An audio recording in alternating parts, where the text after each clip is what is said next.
बात 15वीं शताब्दी की है, जब बनारस के घाटों पर केवल गंगा ही नहीं बहते थे अंधविश्वास, पाखंड, जातिवाद, अहंकार और आस्था के तूफान। यह कोई साधारण कथा नहीं है, यह है आत्मा की ऊंचाई बनाम जन्म की ऊंचाई का टकराव।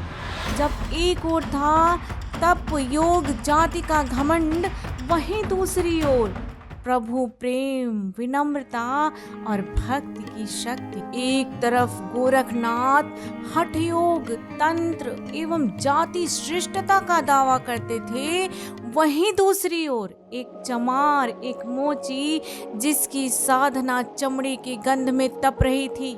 संत रविदास की कीर्ति पूरे देश में फैल रही थी। जैसे जैसे उनकी कीर्ति बढ़ रही थी, वैसे ही कुछ लोगों की आंखें जलने लगी थी। यह सारी बातें जान गोरखनाथ धाम मठ के योगियों के माथे पर चिंता की लकीरें साफ दिखाई दे रही थी। तभी एक योगी बोला, एक चमार, एक मोची और इतना ज्ञान, क्या कोई निम्न जाति का व्यक्ति भी भगवान का साक्षात्कार कर सकता है? मोक्ष केवल योग और वेदों से ही संभव है। तभी दूसरा योगी गरजा, यह घोर अपमान है। एक चमार शास्त्रों की बातें करे, यह असंभव। गोरखनाथ बोले, ज्ञान और शक्ति केवल उच्च जातियों का ही अधिकार है। सिद्धियां तो जन्म से मिलती हैं, कर्म से नहीं। इसी क्षण संतों ने मिलकर एक योजना बनाई कि क्यों ना रविदास की परीक्षा ली जाए। एक दिन गोरखनाथ अपने शिष्यों के साथ वाराणसी के सीर गोवर्धन धाम पहुंचते हैं। संत रविदास ने गोरखनाथ के आने का मकसद भांप लेते हैं, फिर भी उनका पुष्प वर्षा से भव्य स्वागत करते हैं तथा उन्हें बैठने के लिए आसन भी देते हैं। गुरु रविदास ने बड़े ही आदर पूर्वक कहा, योगी राज, आप यात्रा से थक गए होंगे, कृपया जल ग्रहण करें।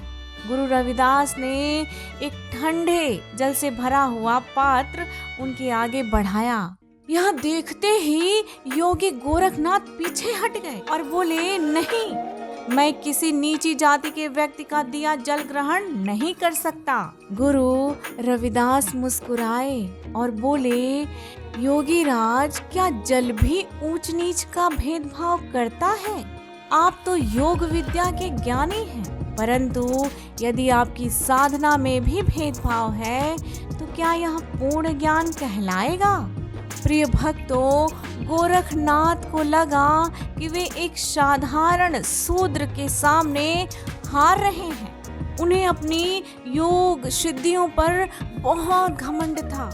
उन्होंने सोचा कि इस रविदास को उसी के स्थान पे पराजित किया जाए। गोरखनाथ ने अपनी शक्ति का प्रदर्शन करने के लिए अपना कमंडल गंगा में डाल दिया और मंत्र पढ़ा। कमंडल ने गंगा का सारा जल सोख लिया। गंगा सूखने लगी, लोग भयभीत हो गए। उन्होंने गुरु रविदास को चुनौती दी कि यदि तुम्हारी भक्ति में शक्ति है तो अपनी शक्ति से गंगा का जल पुनः प्रवाहित करो।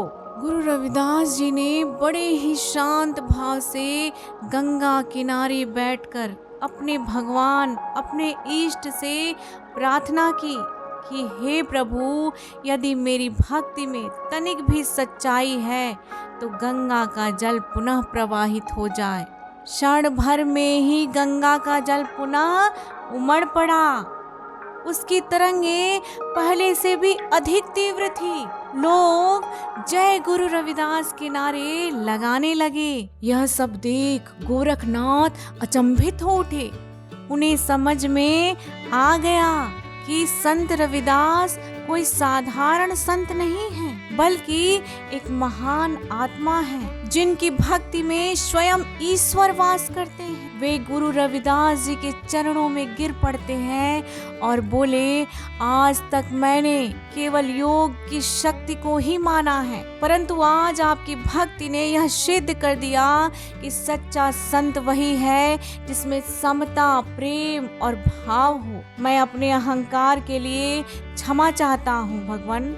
गुरु रविदास जी ने उन्हें उठाया और कहा, योगी राज, सच्चा संत वही है जो सबको एक समान भाव से देखे। प्रेम, करुणा से बढ़कर कोई साधना नहीं है। जातिवाद, ऊंच नीच, भेदभाव, यह सब केवल समाज के भ्रम हैं। गुरु रविदास जी की भक्ति और शक्ति को देखकर योगी गोरखनाथ के मन में अनेकों प्रश्न उठने लगे।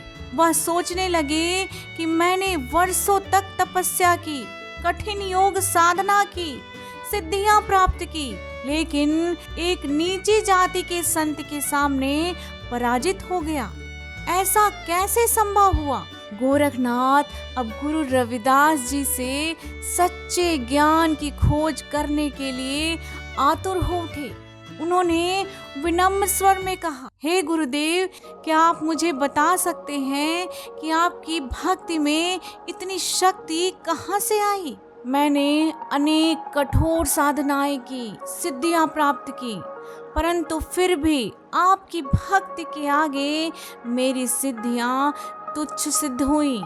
इसका क्या रहस्य है भगवान? संत शिरोमणि गुरु रविदास जी मुस्कुराए और बोले, योगी राज, आपकी साधना में शक्ति है, परंतु उसमें समर्पण नहीं है। जब तक साधक अपने अहंकार को नहीं त्यागता, उसकी साधना अधूरी रहती है। आपने योग किया, तपस्या की, सिद्धियां प्राप्त की, परंतु अपने भीतर मैं को नहीं मिटा पाया। यही कारण है, आपकी शक्ति प्रकृति को तो नियंत्रित कर सकती है, परंतु ईश्वर को नहीं। सच्ची भक्ति वही है जो बिना किसी स्वार्थ, बिना किसी अहंकार के हो। जब भक्त अपने अहंकार को पूर्ण रूप से समर्पित कर देता है, तब ईश्वर स्वयं उसकी साधना को स्वीकार करते हैं। मेरी शक्ति मेरी भक्ति में नहीं, मेरे समर्पण में है। प्रिय भक्तों, योगी गोरखनाथ को पहली बार अपनी गलती का एहसास हुआ, अपनी भूल का एहसास हुआ। उन्होंने सिर झुकाया और कहा, गुरुदेव, आपने मेरी आंखें खोल दी। जबकि ईश्वर ने सभी को समान बनाया है, परंतु आज जाके मैंने सतत्व को जाना, सतत्व को समझा। गोरखनाथ ने अपने शिष्यों की ओर देखा और कहा, आज से हम किसी को भी ऊंच नीच, जाति भेदभाव से नहीं देखेंगे। भक्ति और प्रेम से बढ़कर कुछ भी नहीं है। आगे से हम अपनी रिद्धियों सिद्धियों का उपयोग समाज सेवा के लिए करेंगे और पूरे विश्व भ्रमण कर सच्चे ज्ञान का प्रसार करूंगा। गोरखनाथ और उनके शिष्यों ने उसी दिन गुरु रविदास जी के आश्रम में रहकर उनके उपदेशों को सुना। उन्होंने जातिवाद का त्याग किया, सभी जातियों को समान मानते हुए संदेश फैलाने लगे। धीरे धीरे वाराणसी में एक नई चेतना जागी। लोग समझने लगे कि भक्ति के लिए जन्म महत्वपूर्ण नहीं है, बल्कि सच्चा प्रेम, समर्पण और भाईचारा महत्वपूर्ण है। प्रिय भक्तों, यह कथा हमें यह सिखाती है कि सच्ची साधना में भेदभाव नहीं, बल्कि प्रेम, समर्पण और निष्कपट भक्ति ही हमें ईश्वर तक पहुंचा सकती है। यहाँ उपस्थित सभी भक्तगण एक बार मेरे साथ प्रेम से बोलिए, संत शिरोमणि गुरु रविदास महाराज की जय।